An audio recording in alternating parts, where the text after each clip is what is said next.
tamang kain yung mga kambing natin, mga ka-farming. So yung mga kambing, may mga kambing tayong native at nandoon sa taas. Yan yung ibinabay and sell natin ngayon na kambing. 3 kambing available na pang buy and sell.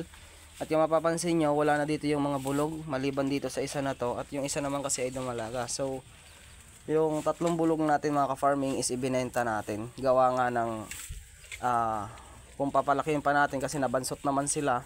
Noong time na nasa Maynila ako ay napabayaan ng mga tao natin. Kaya ang ginawa ko, mga ka-farming, kaysa mag-alaga lang ako ng mag-alaga, patagalin ng patagalin, ay ibinenta na natin sa mas magandang presyo habang medyo bata pa. So yun, mga ka-farming, kasi 6 months na sila, mga ka-farming, pero ang liliit pa rin. Kaya ibinenta na natin. Yun. So ngayon naman, mga buntis naman na ito, mga ka-farming, mga buntis yung kambing natin. Hey! Shh! Ito talaga, matapang talaga yun, yung isang dappled natin na yun, matapang. Yun lang yung inaano ko. Matapang yung kambing natin na dappled. Kaya minsan, hanggat nandito pa ako sa probinsya, hindi pa tayo bumabalik sa trabaho, ay inaalagaan natin ng maayos yung mga kambing natin. Pansin nyo, kahit anong klaseng damo, itong kinakain ng kambing natin. Ito buntis na to, pero ang nakapagkasta rito ay ano laang, native. Hindi ka muna ito, isa na to. Talagang traditional bower. Kasi nga wala tayo dito, mga ka-farming, so medyo nag-focus din ako ng kahit pa paano. Ngayon ay nagpo-focus tayo sa pag-alaga ng kambing, gawa nga ng hoy! Napapabayaan na natin, mga ka-farming. So ayoko din naman na mawala lang itong mga alaga ko. Yan. Matapang ka, matapang. Huwag ka masyadong matapang sa dalaga. Sa dumalaga. Ito lang yung natira, pero yung iba ay naibenta na. Pero ito, talagang itinira natin to kasi babae. Ayan. Ito maganda ang bubuntis nito kasi traditional bower yung pinagbubuntis nito.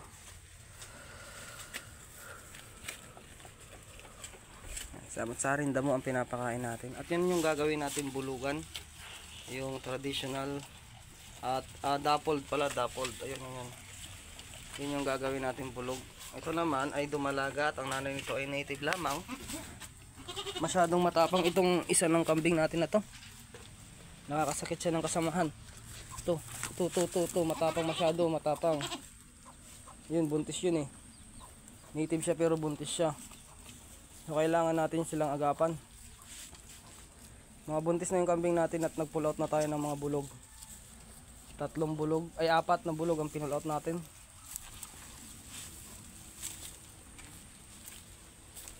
Apat na bulog yung ipinull out natin kasi matatalo lang din tayo, mga ka-farming, kung aalagaan pa natin ang aalagaan yun. Mas maganda na i-pull out natin hanggat medyo bata pa. Samot-saring damo ang pinapakain natin. Mamaya tayo naman ay magdadamo ulit dito sa baba. Hindi na natin ipinastol dyan, ganun din lang naman. At may 3 naman tayong kambing na native na pangkatay. Kung may mga ngailangan ngayong December ay pangkakatay natin, bibenta natin pangkatay. Pero kung wala, ayos lang din naman, alagaan natin. Hanggang di pa naman natin kailangan yung pera. Yung pinagbentahan ko dun sa bulog na 3 upgraded tsaka isang native, yun yung ginamit ko ng pagbabay and sell. Ngayon natenga, natulog yung buy and sell natin, gawa nga ng hindi nabibili. Ngayon naka-stock nandoon sa taas, mga ka-farming.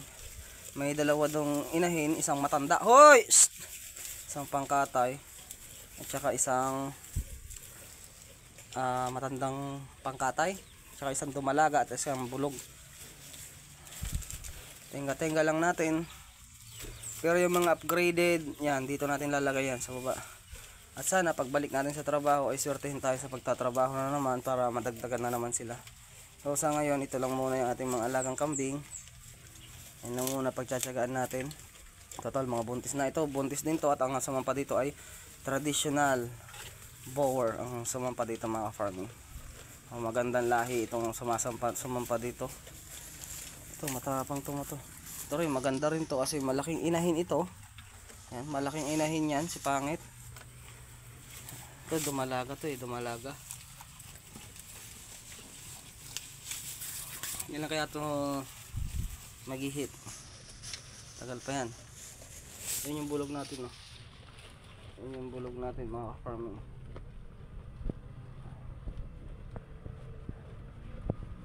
Samot-saring damo, may mga ganitong klaseng damo tayong pinapakain. Yan yung mga ganito pa, oh. Kung may meron kayong ganitong klaseng damo, pakain nyo sa kambing nyo kasi gustong gusto din naman nila yan. Huwag tayo mag-focus sa isang klaseng damo lang, mga farming. Focus tayo sa alternate.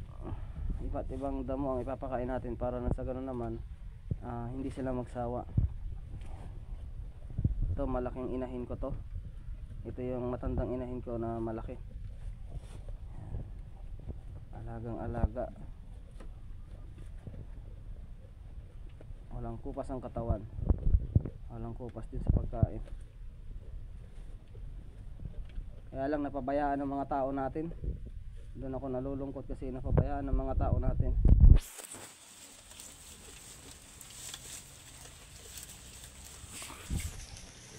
Kaya ngayon babawi-bawi tayo. Kasi sayang din naman kung mababawasan pa sila. Tayo pag nagtrabaho tayo ay bibili ulit tayo ng mga kambing.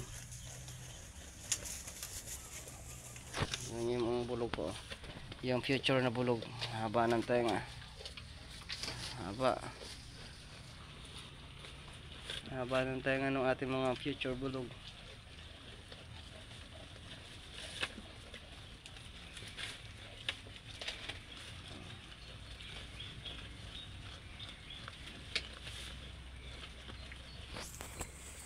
Yung isa native lang yun. Pangit. Pangit kumakain sa taas. Kaya ka na kumain dyan pangit. Mukbang, mukbang.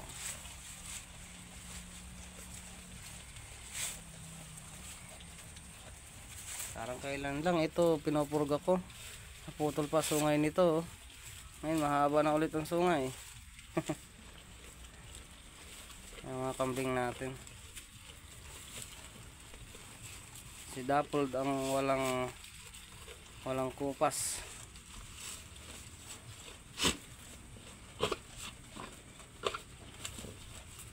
Nakatatlong paanak na to, pang-apat na tong pinagbubuntis niya.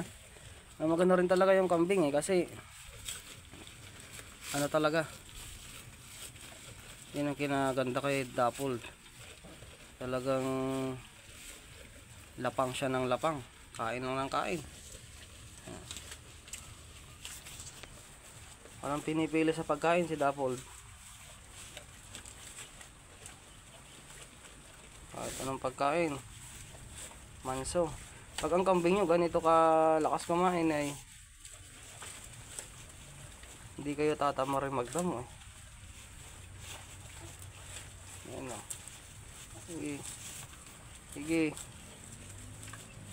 Ilan na lang ang kambing natin. Pero mga buntis na yan. Ganoon naman talaga kaya ka nag-alaga ng kambing para yung mga ano kasi mga ka-farming, yung mga bulog talaga na napapalabas. Hindi pan-dispatch talaga yun. Ngayon, kung may matitira, kung may puro babae ang ipagbubuntis nito, hindi ko to ibibenta. Katulad nun, hindi ko nga ibinenta yung isa na yun kasi nga babae. Ang bulog lang dito is ito. Isa na to. Kasi yan yung gagawin kong manador.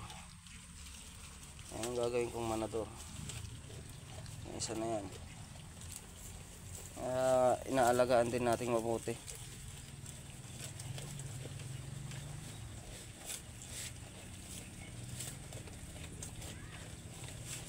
Sige, kain. Kumain ka lang kumain.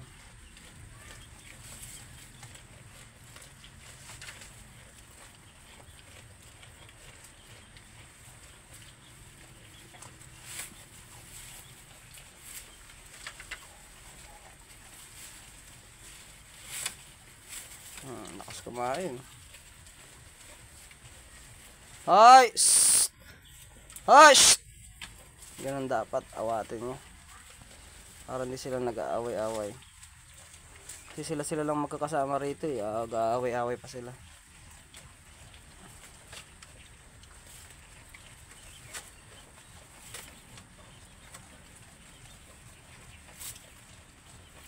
Awa naman ng Diyos, mga buntis na yung kambing natin. Ayan.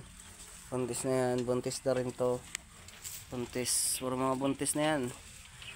At target nito first week ng April mga anak. So focus tayo nun. Magpo-focus tayo nun. May ilang buwan pa tayo para mag-alaga. March, April, January, February, March. Focus tayo.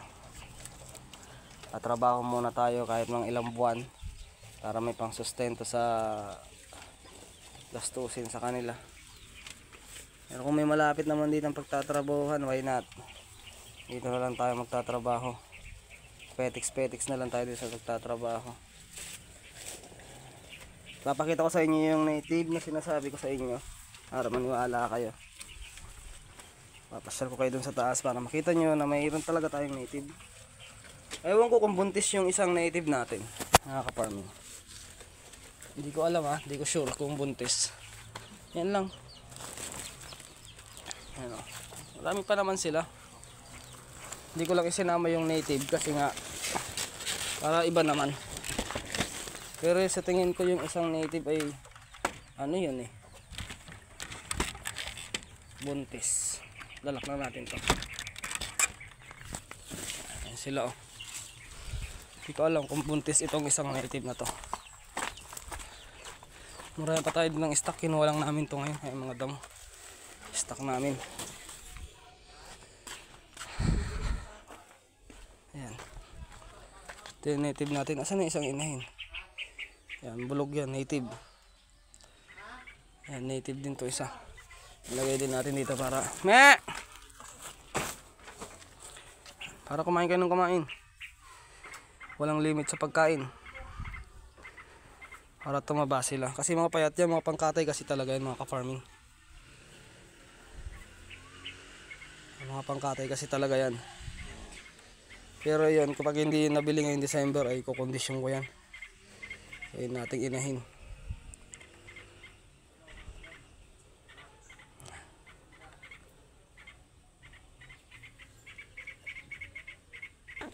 Yan mga kaparming. Wala dito isang native ewan kung nasaan.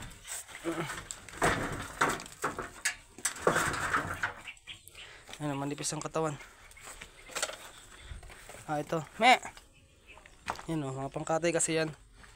Mga pangkatay kasi talaga yan. Ito, native din. Tayo. Diyan na. Buntis yan Tanda na kasi to. Kaya pangkatay, kaya lang parang buntis yata siya. Parang buntis siya. Ayan, mga pangkatay kasi talaga to. Ibinay-in-sell ko nga. Ngayon, matanda na to Ayan pangkatay kasi talaga siya. Hindi ko alam kung buntis o ano. Kasi lumalaki yung dede niya Malaki yung dede niya. Hindi ko alam kung buntis yan. Pero kung hindi naman mabili, wala namang problema. Hindi mawawala yung puhunan natin. At ayun yung bulog. Yan pa. Meron pa doon. So ganun lang mga farming. Mayroon naman dito. Safe naman sila dito. Kung sakaling umulan, meron silang masisilungan dito sa ilalim. Kasi buhos yan buhos. Yan. So yun lang mga farming. Peace out sa ating lahat.